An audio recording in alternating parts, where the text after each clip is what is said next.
দেখি কি অবস্থা, তাই না? অন্তর শোন, পিছন থেকে দেখতো অল্প একটু কি অবস্থা, ঠিক আছে?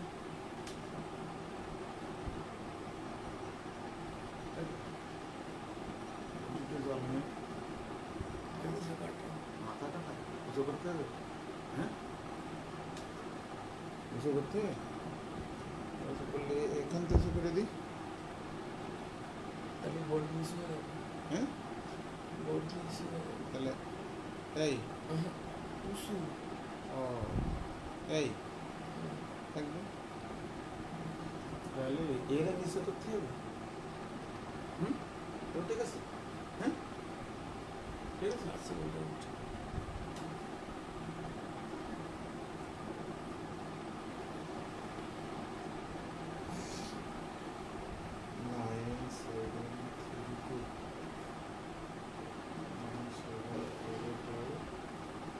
এটা তো এই গ্রুপে আছে না?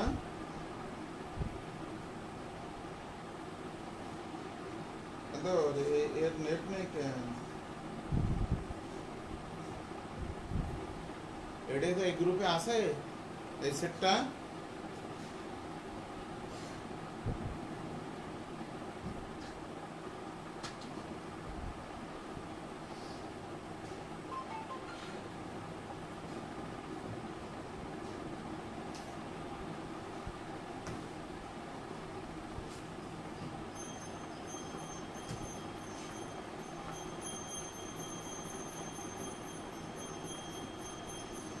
গতদিন আমরা কি পড়েছিলাম, 1-2 পর্যন্ত পড়েছিলাম। আচ্ছা আচ্ছা, আজকে ফ্যারাডের সূত্র পড়বেন।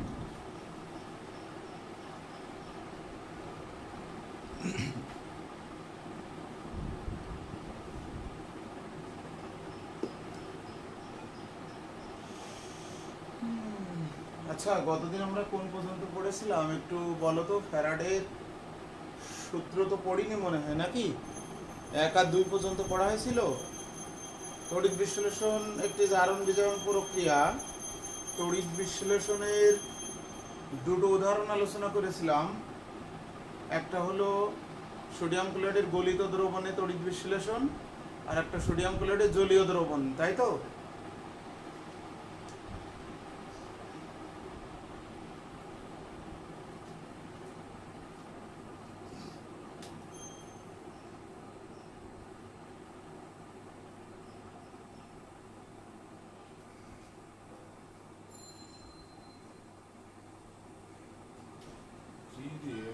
চালু হয় না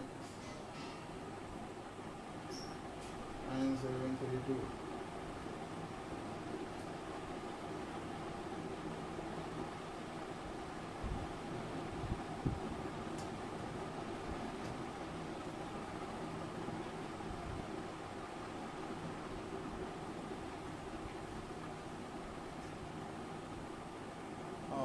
আচ্ছা, তাহলে আজকে আমরা তার পরের থেকে শুরু করি। দেখো, আমরা কতদিন দেখিয়েছিলাম একটা তড়িৎ অপরিবাহী পাত্র, তার মধ্যে সোডিয়াম ক্লোরাইডের গলিত দ্রবণ, জলীয় দ্রবণটাও দেখিয়েছিলাম, NaCl লিকুইড।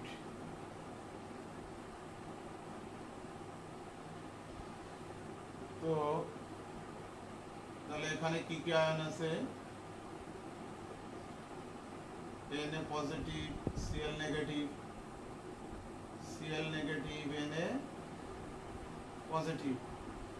বাম পাশে একটা ধাতব দণ্ড, ডান পাশে আর একটা ধাতব দণ্ড প্রবেশ করিয়ে, যেটাকে আমরা তড়িৎদ্বার বললাম। ব্যাটারির পজিটিভ প্রান্ত বাম তড়িৎদ্বারের সাথে, ব্যাটারির নেগেটিভ প্রান্ত ডান তড়িৎদ্বারের সাথে। এটা পজিটিভ প্রান্ত, আর এটা কি? এটা হচ্ছে নেগেটিভ প্রান্ত। এটা হলো অ্যানোড, এটা হলো ক্যাথোড।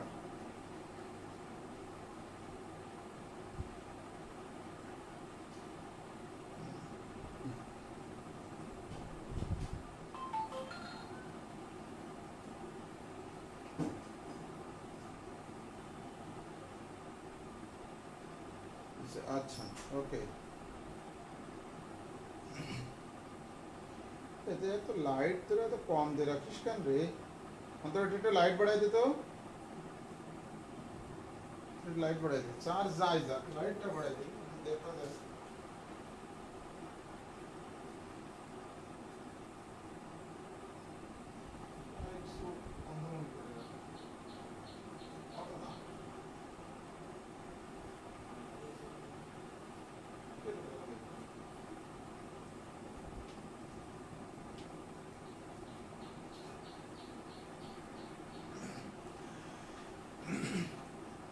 তাহলে তড়িৎ বিশ্লেষণের ক্ষেত্রে দুটো সূত্র আছে ফ্যারাডের। তো ফ্যারাডের প্রথম সূত্রটা তোমাদের সিলেবাসে আছে, দ্বিতীয় সূত্র কিন্তু তোমাদের সিলেবাসে নেই। তারপরেও আমরা দ্বিতীয় সূত্র আলোচনা করব। তাহলে প্রথম সূত্র কি দেখো, কোনো তড়িৎ বিশ্লেষ্য পদার্থের মধ্যে বিদ্যুৎ প্রবাহ চালনা করলে ক্যাথোডে কি পরিমাণ ধাতু সঞ্চিত হবে, ক্যাথোডে বা অ্যানোডে কি পরিমাণ রাসায়নিক পরিবর্তন হবে, সেটা নির্ভর করবে পরিবাহিত বিদ্যুতের পরিমাণের উপর। অর্থাৎ ক্যাথোডে সঞ্চিত পরিমাণ যদি ডব্লু হয়, তাহলে ডব্লু ভ্যারিজাস কিউ, কিউ হলো পরিবাহিত বিদ্যুৎ, পরিবাহিত বিদ্যুতের পরিমাণ হলো কিউ, তাহলে ডব্লু ভ্যারিজাস কিউ, তাহলে W equal to Z Q. Z হলো সমানুপাতিক ধ্রুবক, জেড হলো সমানুপাতিক ধ্রুবক, এটাকে বলা হয় তড়িৎ রাসায়নিক তুল্যাঙ্ক, এটাকে বলা হয় তড়িৎ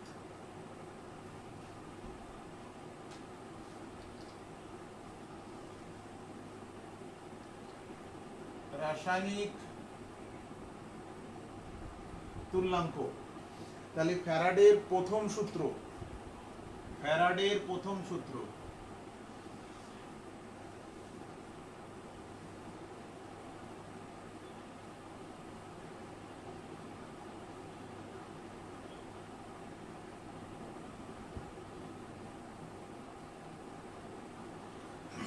ফ্যারাডের প্রথম সূত্র কি? ফ্যারাডের প্রথম সূত্র হলো কোন তড়িৎ বিশ্লেষ্য পদার্থের মধ্যে দিয়ে বিদ্যুৎ প্রবাহিত করলে ক্যাথোডে সঞ্চিত পদার্থের পরিমাণ হলো পরিবাহিত বিদ্যুতের সমানুপাতিক। পরিবাহিত বিদ্যুৎ যদি কিউ পাই, তাহলে ডব্লিউ ভ্যারিজাস কিউ, অর্থাৎ ডব্লিউ হচ্ছে ক্যাথোডে সঞ্চিত পরিমাণ, সেটা পরিবাহিত মোট বিদ্যুতের সমানুপাতিক, তাহলে W equal to Z Q. Z হলো সমানুপাতিক ধ্রুবক, যেটাকে বলা হয় তড়িৎ রাসায়নিক তুল্যাঙ্ক।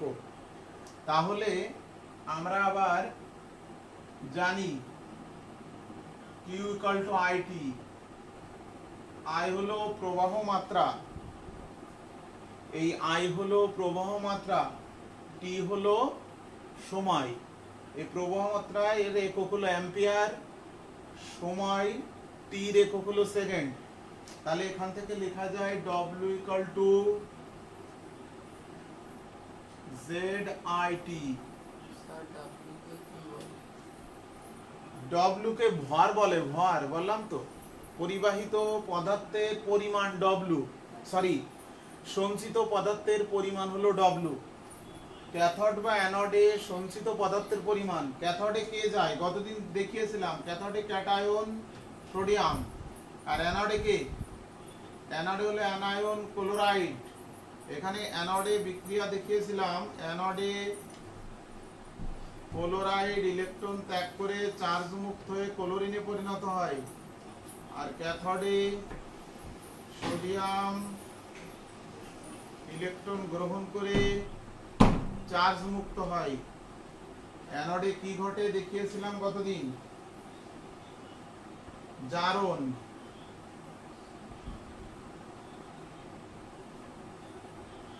আর ক্যাথোডে কি ঘটে, বিজারণ। তাহলে তড়িৎ বিশ্লেষণ একটি জারণ বিজারণ প্রক্রিয়া, গতদিন দেখিয়েছিলাম। তাহলে যে কোনো তড়িৎ বিশ্লেষ্য পদার্থের মধ্যে দিয়ে যদি আমরা তড়িৎ প্রবাহিত করি, তাহলে ক্যাথোডে বা অ্যানোডে সঞ্চিত পদার্থের পরিমাণ ডব্লিউ প্রবাহিত বিদ্যুতের সমানুপাতিক। তাহলে ডব্লিউ ভ্যারিজাস কিউ, তাহলে W equal to Z Q, যেখানে জেড হলো সমানুপাতিক ধ্রুবক যাকে আমরা তড়িৎ রাসায়নিক তুল্যাঙ্ক বলি।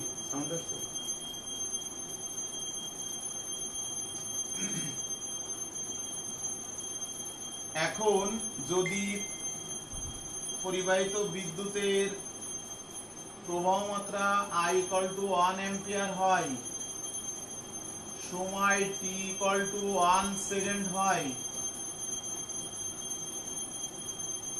তার মানে q equal to 1 coulomb, q equal to 1 coulomb যদি হয়, তাহলে w equal to z into 1 into 1, তাহলে w ইকুয়াল টু z। তাহলে খেয়াল করো তড়িৎ রাসায়নিক তুল্যাঙ্কের সংজ্ঞা। 1 অ্যাম্পিয়ার প্রবাহ মাত্রার বিদ্যুৎ 1 সেকেন্ড চালনা করলে, অর্থাৎ 1 কুলম্ব বিদ্যুৎ যদি কোনো তড়িৎ বিশ্লেষ্য পদার্থের মধ্যে দিয়ে চালনা করা হয়, তাহলে ক্যাথোডে যে পরিমাণ সঞ্চিত হয় সেটা জেড এর সমান হয়। তাহলে তাকে আমরা তড়িৎ রাসায়নিক তুল্যাঙ্ক বলি। তাহলে তড়িৎ রাসায়নিক তুল্যাঙ্কের সংজ্ঞা কি? 1 অ্যাম্পিয়ার প্রবাহ মাত্রার বিদ্যুৎ 1 সেকেন্ড চালনা করলে ক্যাথোডে যে পরিমাণ সঞ্চিত হবে সেটাই হলো ওই ধাতুর তড়িৎ রাসায়নিক তুল্যাঙ্ক। যেমন তোমরা এসএসসি তে পড়েছো সিলভারের তড়িৎ রাসায়নিক তুল্যাঙ্ক 0.00011 গ্রাম পার কুলম্ব বলতে কি বোঝো?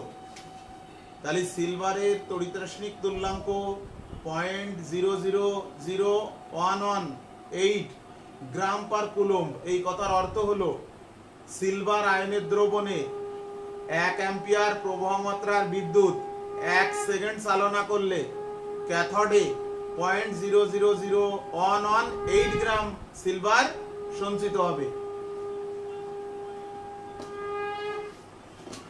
দেখো বের করে সংজ্ঞাটা দেওয়া আছে 5 নম্বর পৃষ্ঠায়, দেখো দেওয়া আছে 5 নম্বর। এই যে সিলভারের তড়িৎ রাসায়নিক তুল্যাঙ্ক, এই প্রশ্নটা কিন্তু বোর্ডে প্রায়ই আসে। সিলভারের তড়িৎ রাসায়নিক তুল্যাঙ্ক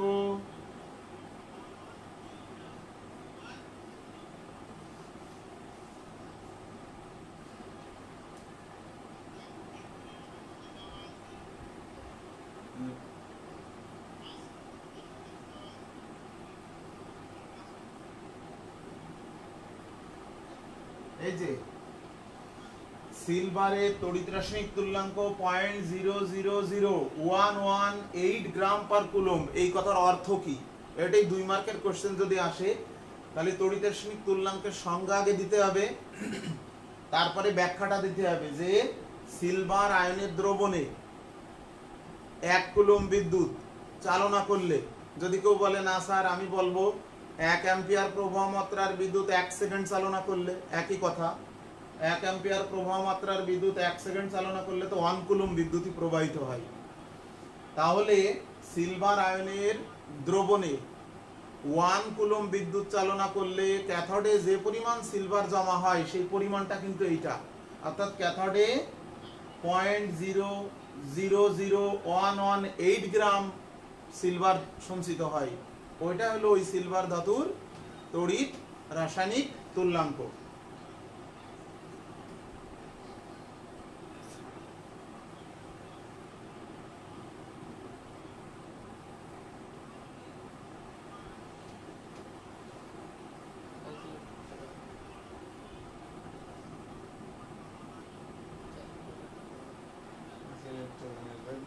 ফেসবুক এটা দেখেন প্রায় ফেসবুক দেখে।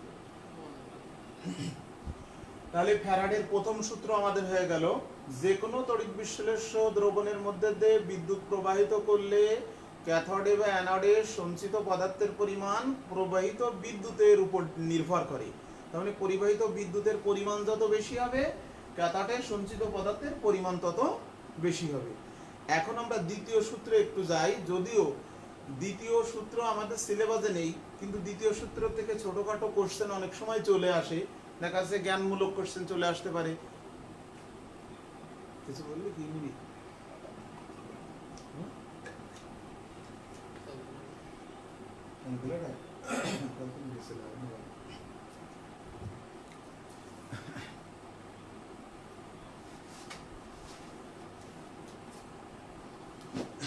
মুছে ফেলি আমরা এগুলো। এখন দ্বিতীয় সূত্রে যাই।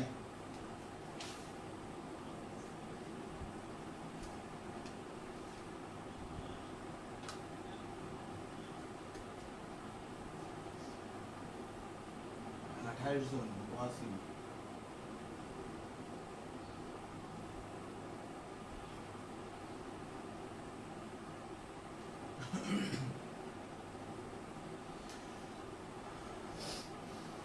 ফ্যারাডের প্রথম সূত্র আছে, যে কোনো একটি তড়িৎ বিশ্লেষ্য দ্রবণে বিদ্যুৎ প্রবাহিত করলে ক্যাথোডে কি পরিমাণ সঞ্চিত হবে সেটার উপরে কিন্তু সূত্রটা দেওয়া। আর এটা হলো একাধিক তড়িৎ বিশ্লেষ্য। দ্বিতীয় সূত্র হলো একাধিক তড়িৎ বিশ্লেষ্য পদার্থের মধ্যে দিয়ে যদি একই সাথে বিদ্যুৎ প্রবাহিত করা হয়, তাহলে কিভাবে কোন দ্রবণে কি পরিমাণ সঞ্চিত হবে সেইটা। মনে করো একটা পাত্র, এটা আর একটা পাত্র, এটা আর একটা পাত্র। এখানে সিলভার আয়নের দ্রবণ, আমি শুধু সিলভার আয়ন দেখাচ্ছি, কপার আয়নের দ্রবণ, ক্রোমিয়াম আয়নের দ্রবণ। এটা সিলভার ক্লোরাইড, জায়গা ছোট, আমি আর ক্লোরাইড দেখাইনি।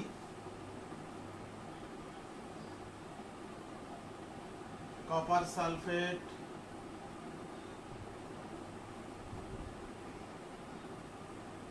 Chromium sulphate. Anode, cathode, anode, cathode, anode, cathode.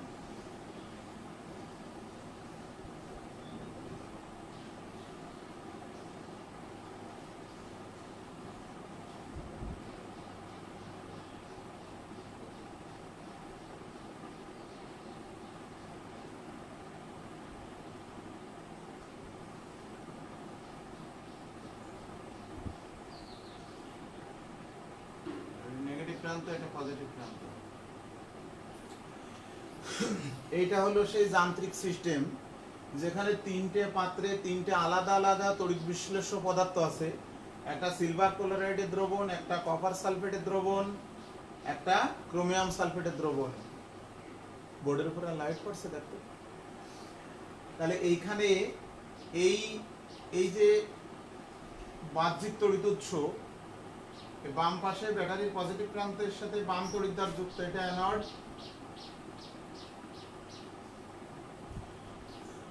এটা cathode. Cathode, anode, cathode, anode. তাহলে আমরা যদি এখন এই তড়িৎ উৎস থেকে এই দ্রবণগুলোর মধ্যে দিয়ে বিদ্যুৎ প্রবাহিত করি, তাহলে একই পরিমাণ বিদ্যুৎ কিন্তু তিনটে পাত্রের দ্রবণের মধ্যে দিয়েই প্রবাহিত হবে। তার মানে আমরা যেমন একটা সুইচে তিনটে বাল্ব যদি, একটা সুইচের তিনটে বাল্ব যদি আমরা সংযোগ করি, সুইচটা অন করলে তিনটে বাল্বের মধ্যে দিয়ে কিন্তু একই পরিমাণ বিদ্যুৎ প্রবাহিত হয়।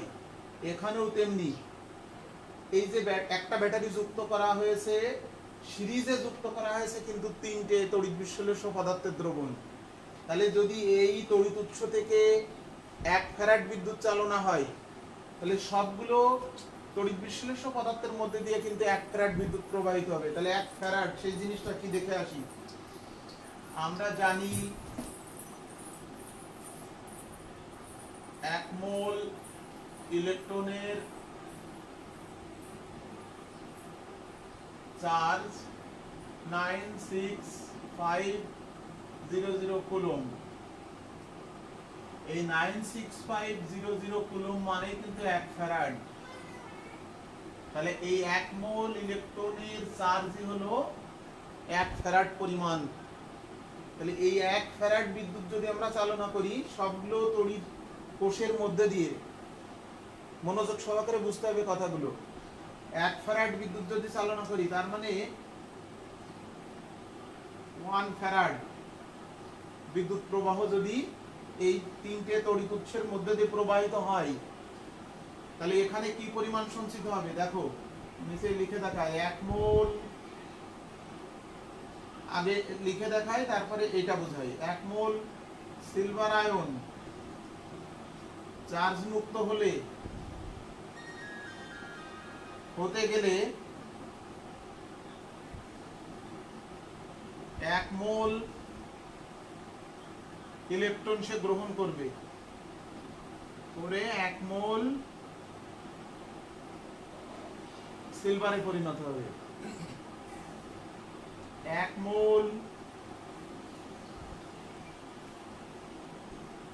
কপার আয়ন চার্জ মুক্ত হতে গেলে 2 মোল ইলেকট্রন সে গ্রহণ করবে। তাহলে 1 মোল কপার চার্জ মুক্ত হবে। 1 মোল ক্রোমিয়াম 3 পজিটিভ চার্জ যুক্ত হয়ে তাহলে 3 মোল ইলেকট্রন গ্রহণ করে 1 মোল ক্রোমিয়ামে পরিণত হবে। প্রথম পাত্রে যে দ্রবণ আছে 1 পজিটিভ আয়নের দ্রবণ, দ্বিতীয় পাত্রে যে দ্রবণ আছে 2 পজিটিভ আয়নের দ্রবণ, তৃতীয় পাত্রে যে দ্রবণ আছে ওইদিকে সোজা 3 পজিটিভ আয়নের দ্রবণ। তাহলে আমি যদি এই প্রথম পাত্রের ক্যাথোডে 1 মোল সঞ্চিত করতে চাই তাহলে 1 মোল ইলেকট্রন চালনা করতে হবে। দ্বিতীয় পাত্রে যদি 1 মোল কপার সঞ্চিত করতে চাই তাহলে সেখানে 2 মোল ইলেকট্রন লাগবে, কারণ এর চার্জ হলো 2 পজিটিভ। তৃতীয় পাত্রে যদি 1 মোল কপার আমি সঞ্চিত করতে চাই তাহলে 3 মোল ইলেকট্রন এখানে লাগবে, কারণ এর চার্জ হলো 3 পজিটিভ। আমি 1 ফ্যারাড বিদ্যুৎ চালনা করছি মানে 1 মোল ইলেকট্রন। তাহলে 1 ফ্যারাড বিদ্যুৎ 1 মোল ইলেকট্রনই কিন্তু তিনটে পাত্রের মধ্যে দিয়ে প্রবাহিত হলো। তাহলে এখানে 1 মোল জমা হবে, কিন্তু এখানে তো 1 মোল জমা হবে না, এখানে হাফ মোল জমা হবে। তাহলে প্রথম পাত্রে কিন্তু 1 মোল জমা হবে, দ্বিতীয় পাত্রে কিন্তু হাফ মোল জমা হবে। আমি এটা মুছে দিলি কপার সালফেট, এটা তো আমার লাগছে না, তাহলে আমার লিখতে সুবিধা হবে। এইখানে কিন্তু 1 মোল জমা হবে, কারণ 1 ফ্যারাড বিদ্যুৎ চালনা করেছি। 1 মোল সিলভার, এখানে জমা হবে কিন্তু হাফ মোল, এখানে জমা হবে কিন্তু 1/3 মোল, 1/3 মোল ক্রোমিয়াম।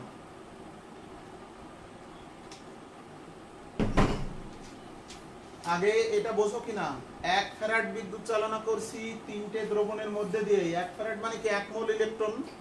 তাহলে 1 মোল ইলেকট্রন এর 1 মোলকে এখানে চার্জ মুক্ত করবে, কিন্তু এখানে কপার হলো 2 পজিটিভ, তাহলে আমি চালনা করছি 1 মোল ইলেকট্রন, তাহলে এর হাফ মোল জমা হবে।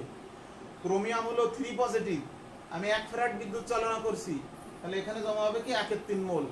তাহলে একই পরিমাণ বিদ্যুৎ তিনটে তড়িৎ বিশ্লেষ্য পদার্থের মধ্যে দিয়ে প্রবাহিত করলেও এখানে সমান পরিমাণ কিন্তু জমা হচ্ছে না। একটাই জমা হচ্ছে 1 মোল, একটাই জমা হচ্ছে হাফ মোল, একটা জমা হচ্ছে 1/3 মোল।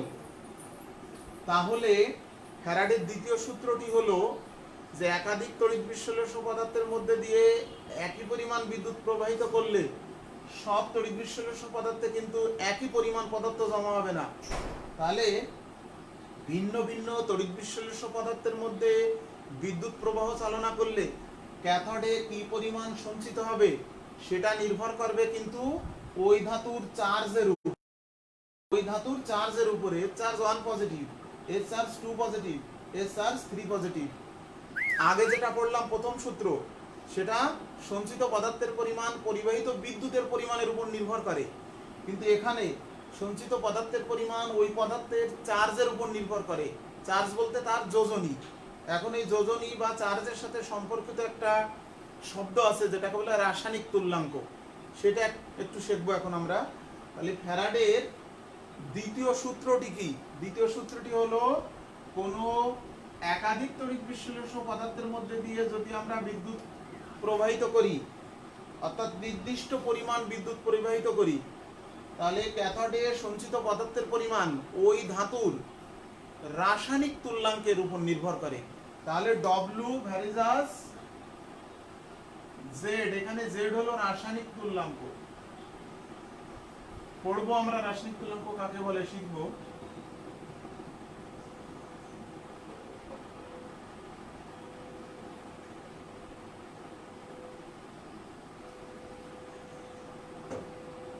তাহলে W ইকুয়াল টু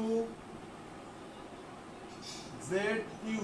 কিউ হলো এখানে সমানুপাতিক ধ্রুবক, কিউ হলো পরিবাহিত বিদ্যুৎ।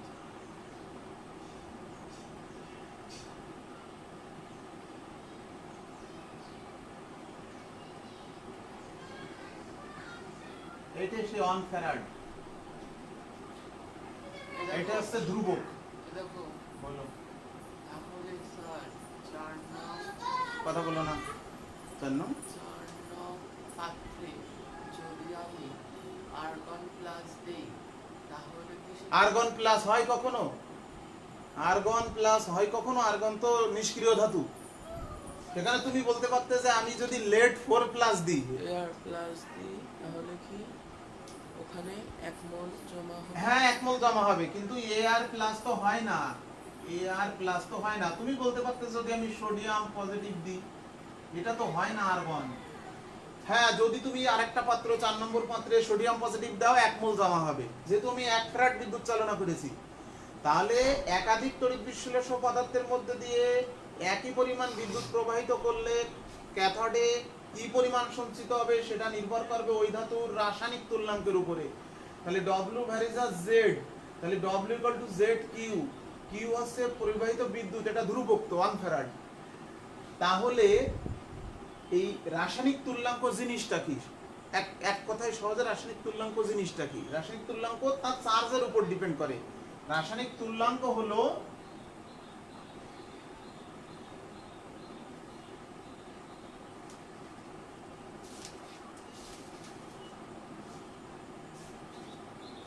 রাসায়নিক তুল্যাঙ্ক Z হলো ধাতুর পারমাণবিক ভর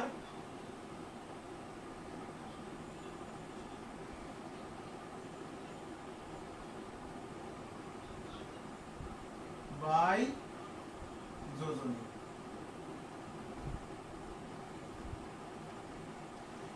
তাহলে রাসায়নিক তুল্যাঙ্ক Z হলো ওই ধাতুর পারমাণবিক ভর বাই যোজনী। তাহলে এর রাসায়নিক তুল্যাঙ্ক কত? এর পারমাণবিক ভর কত? 108। তাহলে 108 ভাগ 1, তাহলে 1 মোল চালনা করলে 108 মোল জমা হচ্ছে। এর রাসায়নিক তুল্যাঙ্ক কত? পারমাণবিক ভর বাই 2। এর রাসায়নিক তুল্যাঙ্ক কত? পারমাণবিক ভর বাই 3। দেখো আমরা এই নির্ণয় করি সিলভারের রাসায়নিক তুল্যাঙ্ক Z, সিলভারে 108 ভাগ 1, তাহলে 108। আর জিঙ্কের সরি কপারের রাসায়নিক তুল্যাঙ্ক Z ইকুয়াল টু কপারের পারমাণবিক ভর কত? 63.5 ভাগ 2, তাহলে এর হলো 31.75, sorry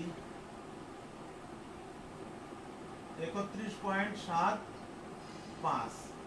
chromium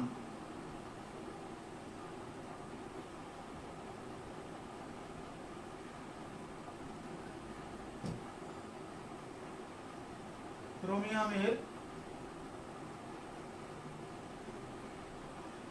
Z equal to ক্রোমিয়ামের ভর কত? 52 ভাগ 3,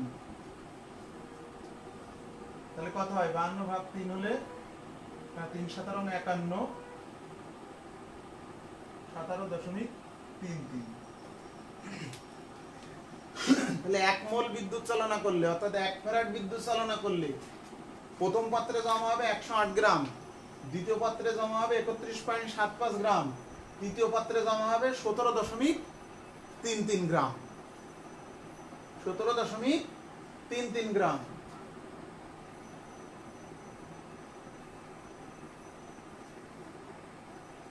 ওটা কি হয়েছে? ইজি হয়ে গেছে। এজি হবে এই আগে আচ্ছা আচ্ছা ঠিক আছে। ইজি তো আমি বাংলায় রেখেছি, আবার ইজি স্বাভাবিক অবস্থায় না লিখলে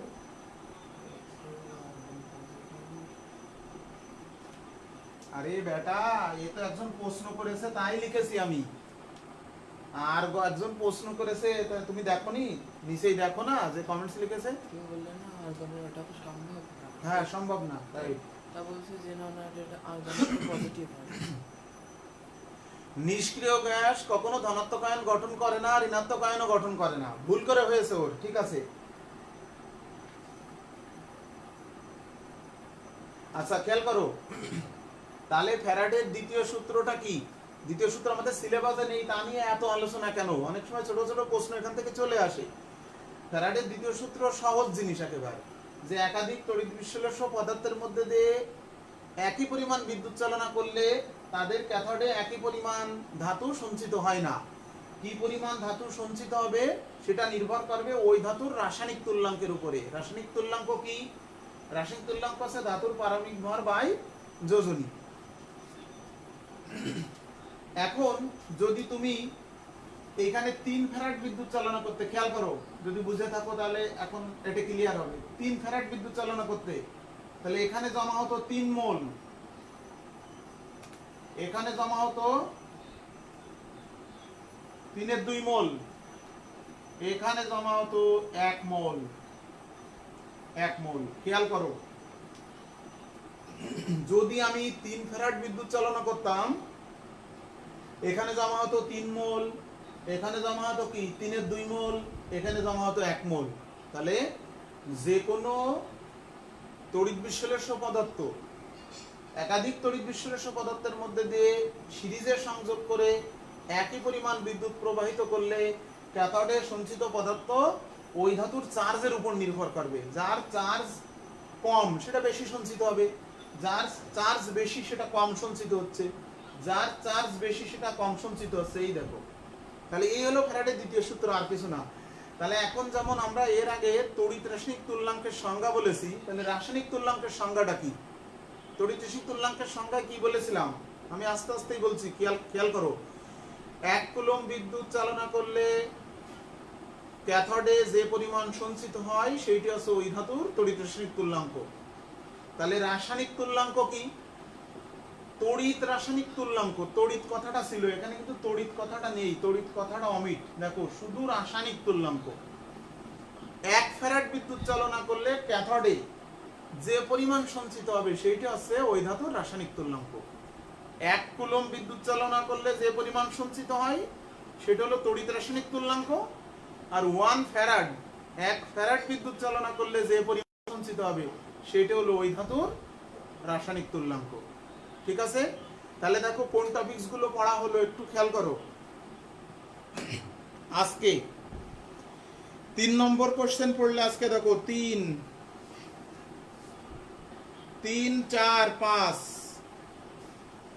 নোট যাদের আছে 3, 4, 5 পড়া হয়েছে। দেখো 3, 4 এবং 5 পড়া হয়েছে।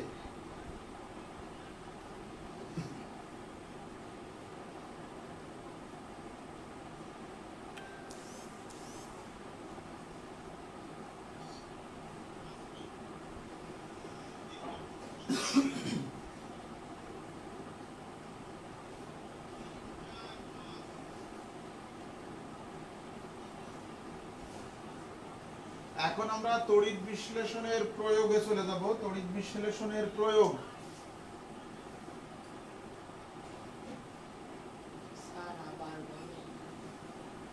আজকে পড়া হয়েছে 3, 4, 5। 3 নম্বর, 4 নম্বর এবং 5 নম্বর পড়া হয়েছে। 3, 4, 5 এখন পর্যন্ত। তড়িৎ 1 2 এই 1 2 কোথায় ছিলে তুমি? গত ক্লাসে এসে। এমনি বলছি 1 2 3 4 5 6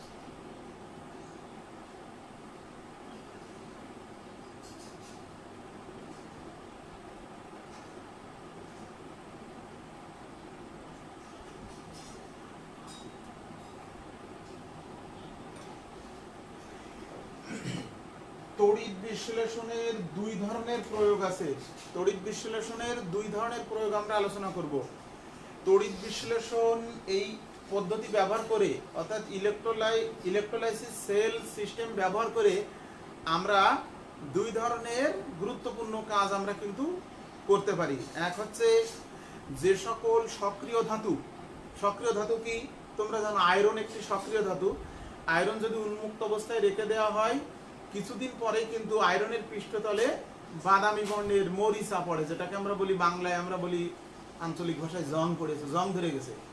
তাহলে এই যে মরিচা পড়ে, এবং লোহা বা আয়রনের কালারটাও কিন্তু কালচে কালার, উজ্জ্বল ধাতু না। তো এই লোহার আবার দাম কি কম, দামে সস্তা ধাতু। তুমি যদি উজ্জ্বলতা বেশি বা চকচকে ধাতু তুমি দেখতে চাও, তাহলে কি গোল্ড, প্লাটিনাম, নিকেল, ক্রোমিয়াম, কিন্তু এদের দাম অনেক বেশি। তাহলে আমি কম দামের ধাতু অর্থাৎ সক্রিয় ধাতু ব্যবহার করতে পারছি না। কেন? যদি আমি একটা লোহার কড়াই তৈরি করি, লোহার চামচ তৈরি করি, বা লোহার একটা থালা বা প্লেট তৈরি করি, সেটা ব্যবহার করে রেখে দিলে, আজকে তুমি ধুয়ে টুয়ে রেখে দিলে পরিষ্কার করে, কালকে দেখবা তার উপরে একটা বাদামি বর্ণের আস্তরণ পড়েছে, কালচে কালচে ভাব। এবং লোহার কড়াইতে বা লোহার পাতিলে যদি রান্না করো তরকারি, তাহলে সেই তরকারির কালারটাও কিন্তু কালো কালো কালচে কালচে হয়ে যায়। তাহলে আমরা এই সক্রিয় ধাতুকে ব্যবহার উপযোগী করা যায় কিভাবে? সক্রিয় ধাতুর উপরে কোনো নিষ্ক্রিয় ধাতুর প্রলেপ যদি দেওয়া যায়, যেটা তড়িৎ বিশ্লেষণ পদ্ধতি ব্যবহার করে করা যায়, এই প্রক্রিয়াটাকে বলা হয় ইলেকট্রোপ্লেটিং। তাহলে প্রথমে আমরা আসি যে সক্রিয় ধাতুকে ব্যবহার উপযোগী করার জন্য ইলেকট্রোলাইসিস প্রক্রিয়ায় সক্রিয় ধাতুর পৃষ্ঠতলের উপরে নিষ্ক্রিয় ধাতুর প্রলেপ যদি দিয়ে দিই, তাহলে সক্রিয় ধাতু কি ঢেকে গেল, বায়ুর সংস্পর্শে আসতে পারবে না, বায়ুর জলীয় বাষ্প বা অক্সিজেনের সংস্পর্শে আর আসতে পারবে না, কারণ ওই ধাতুটার উপরে টোটাল প্রলেপ দিয়ে দিয়েছে একটা নিষ্ক্রিয় ধাতু দিয়ে। তাহলে ওটা অনেকদিন স্থায়ী থাকবে এবং দেখতে ওটা কি ভালো লাগবে, চকচকে উজ্জ্বলতা পাবে। তার মানে সৌন্দর্য বৃদ্ধি এবং ব্যবহার উপযোগী করার জন্য আমরা এই কাজটা করি।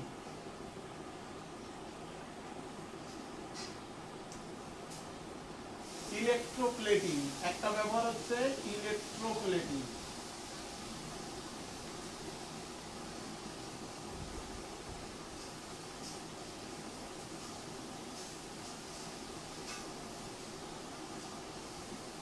তড়িৎ প্রলেপন, বাংলায় আমরা বলি তড়িৎ প্রলেপন বা ইলেকট্রোপ্লেটিং। আর 2 নম্বর হচ্ছে ধাতু বিশুদ্ধকরণ।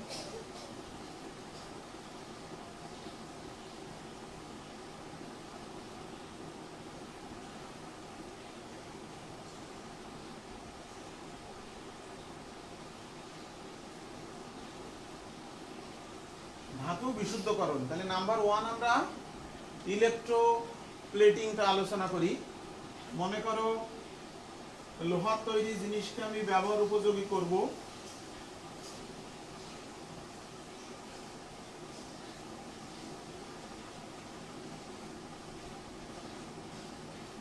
লোহার তৈরি একটা চামচ,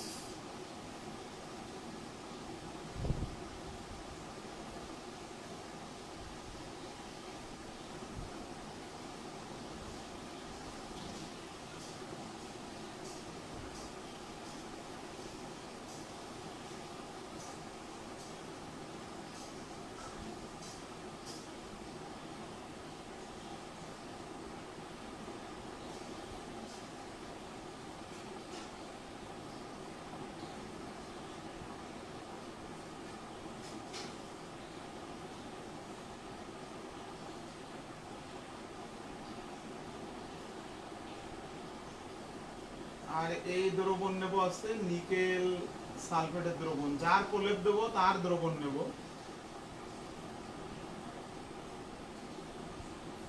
এটা নিকেল সালফেটের দ্রবণ, নিকেল আয়ন সালফেট আয়ন। এটা একটা লোহার তৈরি চামচ। তো লোহার তৈরি চামচকে আমরা ক্যাথোডে ঝুলাবো, আর অ্যানোডে বিশুদ্ধ নিকেল দণ্ড, পুরো একটা নিকেল দণ্ড ক্যাথোডে ঝুলাবো। ব্যাটারি সরি অ্যানোডে ঝুলাবো, এটা অ্যানোড আর এটা কি ক্যাথোড। তাহলে বিদ্যুৎ প্রবাহ চালনা করলে অ্যানোডে কি ঘটবে?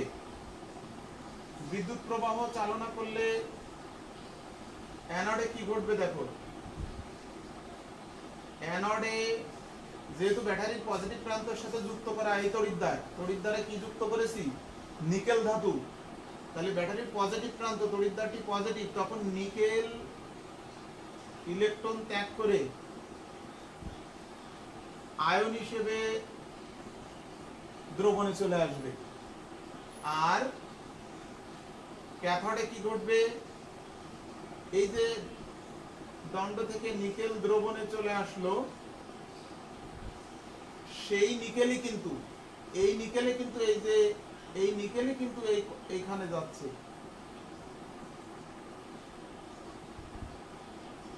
নিকেল আয়ন ঋণাত্মক প্রান্ত, অর্থাৎ চামচ, লোহার চামচ ঝুলানো আছে, এটা ঋণাত্মক প্রান্ত, ইলেকট্রন গ্রহণ করে চার্জ মুক্ত হচ্ছে কোথায় গিয়ে? লোহার পৃষ্ঠতল, অর্থাৎ চামচটা তো লোহার পৃষ্ঠতলে গিয়ে চার্জ মুক্ত হচ্ছে। একটাই দেখাই। তাহলে এই লোহার চামচটি কিছুক্ষণ পরে দেখা যাবে তার পৃষ্ঠতলে নিকেলের সুষম প্রলেপ পড়ে গিয়েছে। নিকেল আয়ন দ্রবণ থেকে লোহার তৈরি চামচের পৃষ্ঠতলে গিয়ে চার্জ মুক্ত হচ্ছে, এবং ওই লোহার তৈরি চামচের পৃষ্ঠতলে সুষমভাবে সে কিন্তু সঞ্চিত হতে থাকবে।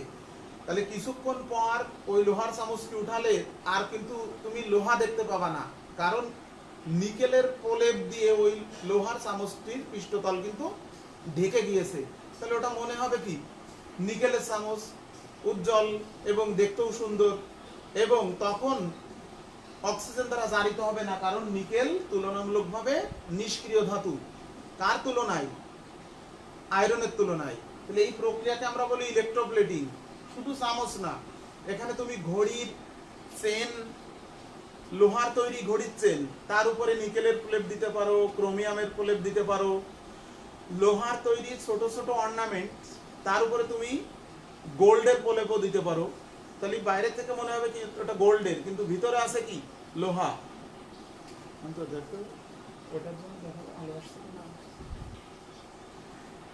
তাহলে ইলেকট্রোপ্লেটিং বা তড়িৎ প্রলেপন বলা হয় কাকে বলা হয়? এর ব্যবহার তড়িৎ বিশ্লেষণের একটি ব্যবহার। এখন আমরা চলে যাব ধাতু বিশুদ্ধকরণে। আমরা জানি ধাতু নিষ্কাশন করি আমরা কোথা থেকে? আকরিক থেকে। খনিতে বিভিন্ন ধাতুর অক্সাইড যৌগ এবং সালফাইড যৌগ প্রকৃতিতে পাওয়া যায়, যেটাকে আমরা বলি আকরিক। আকরিকের সংজ্ঞা কি? ধাতুর অক্সাইড বা ধাতুর সালফাইড প্রকৃতিতে বিদ্যমান থাকে। সেই ধাতুর অক্সাইড বা সালফাইড যৌগ থেকে আমরা বিভিন্ন পদ্ধতিতে বিশুদ্ধ ধাতু আমরা আহরণ করি, যেটা বলে ধাতু নিষ্কাশন। তো তোমরা এসএসসিতে পড়েছো কার্বন বিজারণ প্রক্রিয়ায় ধাতু নিষ্কাশন করা হয়, আয়রন ধাতু নিষ্কাশন করা হয় ব্যারকা চুল্লিতে। আয়রনের যে আকরিক, হেমাটাইট, রেড হেমাটাইট, তার মানে এইরকম কপারের অক্সাইড, কপারের সালফাইড, আয়রনের অক্সাইড, আয়রনের সালফাইড, এই হচ্ছে কিন্তু আকরিক।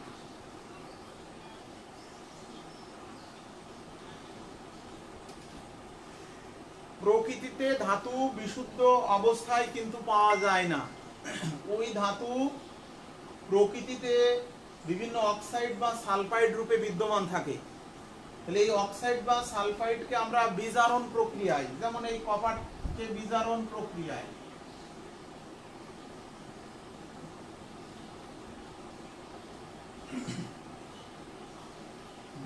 প্রক্রিয়ায় কপার আমরা নিষ্কাশন করি। এই কপার কিন্তু 97 থেকে 98% বিশুদ্ধ।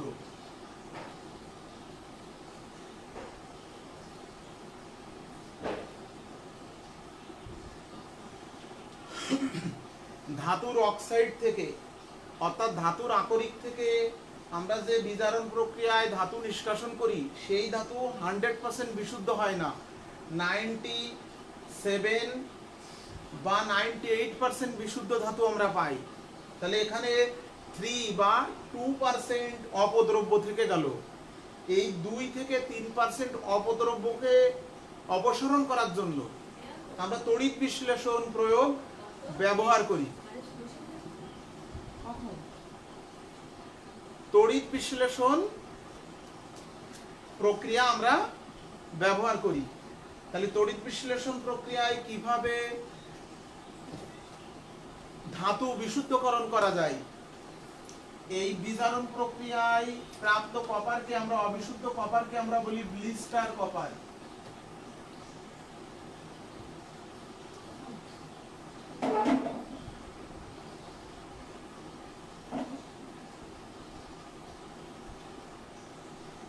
তাহলে জ্ঞানমূলক কোশ্চেন আসতে পারে কিন্তু, ব্লিস্টার কপার, ব্লিস্টার কপার কি? আকরিক, কপারের আকরিক থেকে বিজারণ প্রক্রিয়ায় যে কপার আমরা নিষ্কাশন করি, সেই কপারে 2 থেকে 3% অপদ্রব্য থাকে। তাহলে ওই অবিশুদ্ধ কপারকেই বলা হয় ব্লিস্টার কপার। এই ব্লিস্টার কপারকে কিভাবে প্রায় 100% বিশুদ্ধ করা যায়, সেটা হচ্ছে এই তড়িৎ বিশ্লেষণ পদ্ধতি প্রয়োগ করে। দেখো কিভাবে করি। একটা তড়িৎ অপরিবাহী পাত্র, এর মধ্যে দ্রবণ নেব কপার সালফেট, কপার ধাতুকে বিশুদ্ধ করব কপার সালফেট। নিকেল ধাতুকে বিশুদ্ধ করতে গেলে নিকেল সালফেট নেব, এখানে দ্রবণ নেব কপার সালফেট।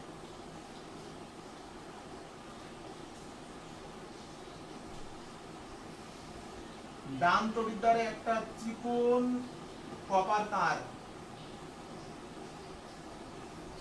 আর বাম তড়িৎদ্বারে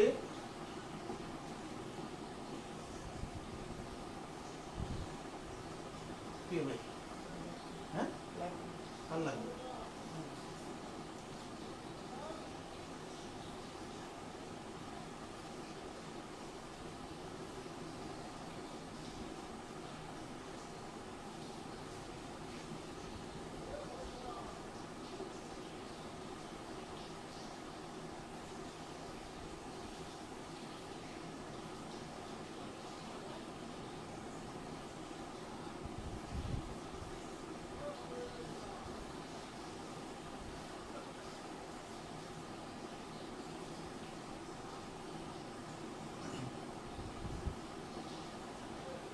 এই বাম তড়িৎদ্বারে এসে অবিশুদ্ধ কপার ঝুলিয়ে দিলাম, ডান তড়িৎদ্বারে একটা বিশুদ্ধ কপারের তার, চিকন একটা লিকলিকে কপারের তার। এখন যদি বিদ্যুৎ প্রবাহ চালনা করা হয় এই দ্রবণে, তাহলে অ্যানোডে কি ঘটবে? এটা অ্যানোড, অ্যানোডে সবসময় জারণ ঘটে। তাহলে অ্যানোডে কি ঘটবে? অ্যানোডে ব্লিস্টার কপারের ধাতব দণ্ড থেকে কপার পরমাণু ইলেকট্রন ত্যাগ করে আয়ন হিসেবে দ্রবণে চলে আসবে। এখান থেকে কপার আয়ন দ্রবণে চলে আসবে। আর ক্যাথোডে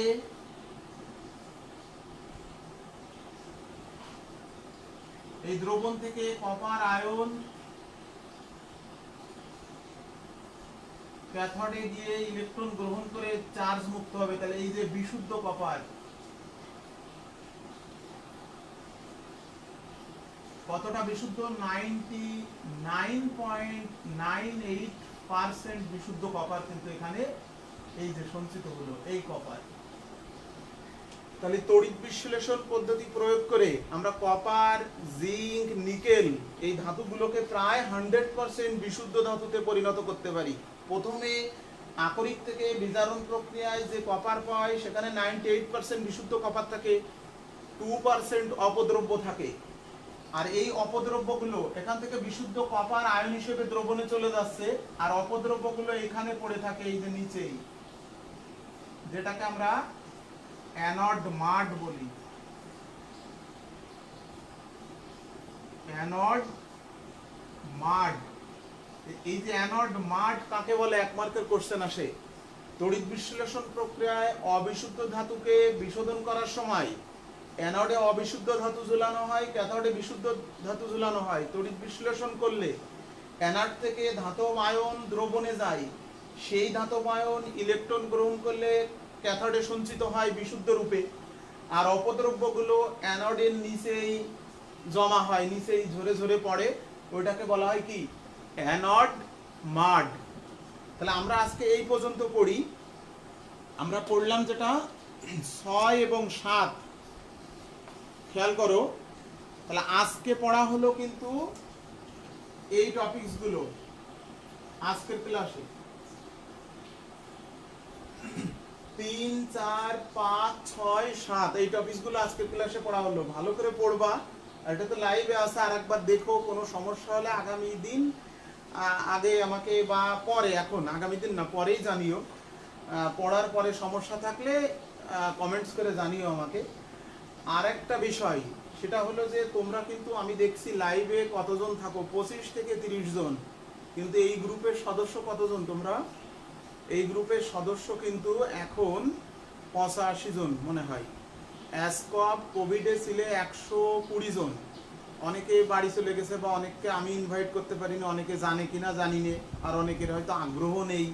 কিন্তু তোমরা এটা নিশ্চিত থাকো যে এখন থেকে আমাদের আগামী 2-3 মাস অনলাইনে কিন্তু থাকা লাগবে, কারণ কলেজ অলরেডি 6 আগস্ট পর্যন্ত বন্ধ হয়েছে। এরপরে আরেকবার কিন্তু আর এক টার্ম কিন্তু বাড়াতে পারে। খালি তোমার জুন, জুলাই, আগস্ট এই আমাদের কিন্তু অনলাইনে থাকতে হবে। তাহলে অনলাইনে আমরা কিন্তু আমাদের পড়াশুনোগুলো চালায়ে যেতে হবে। এখন এই পড়াশুনো চালানোর ক্ষেত্রে অনলাইনে যদি থাকতেই হয়, তাহলে গ্রুপে আসতে হবে। তাহলে এই গ্রুপে এসে যদি আমি ক্লাস না দেখি, ক্লাস না করি, তাহলে লাইভে ডাইরেক্ট ক্লাস দেখা আর পরে দেখা, এটার মধ্যে কিন্তু পার্থক্য আছে। তুমি লাইভে দেখো, না বুঝলে পরে আর একবার দেখো, কিন্তু লাইভে তোমরা কেন অর্ধেকও থাকো না, এটা কিন্তু ঠিক না। আমি চাই যে সবাই লাইভে আসো। এর পরবর্তীতে আমরা কিন্তু আস্তে আস্তে এগোবো। কোথাও যদি সমস্যা হয় তোমরা কমেন্টস করো, আমি আর একটা সেটে তো দেখি। তো এই সময় তো তোমরা বোঝো, অনেক সময় পরে দেখে তারপরে না বুঝতে পারলে কমেন্টস করে আমাকে লিখো, আমি সেটা পরের ক্লাস আলোচনা করব। সমস্যা কি? আজকে এই পর্যন্তই থাকলো।